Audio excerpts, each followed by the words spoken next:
It's your boy Ruben, the mechanic. Today we're working on the BMW 525i starter removal. This is pretty much everything you have to take off. This is the air filter, bottom and top housing covers. The little brace bar, that's the engine cover you see there. You got air filters on either side. That's what that is. Once you get that off, I have to take off this intake manifold, which is this right here.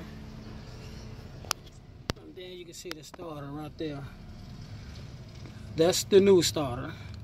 It's under the intake manifold. 2 wires unplugged, that one, that one.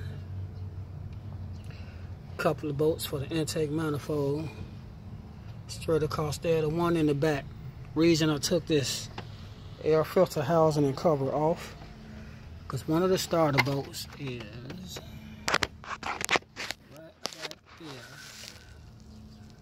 You probably can see it sticking out right there.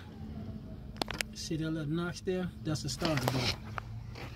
That's right, one starter bolt goes in from the back side of the engine, frontwards. And the other one comes forward. That's the starter bolt right there. You can see the tip of it.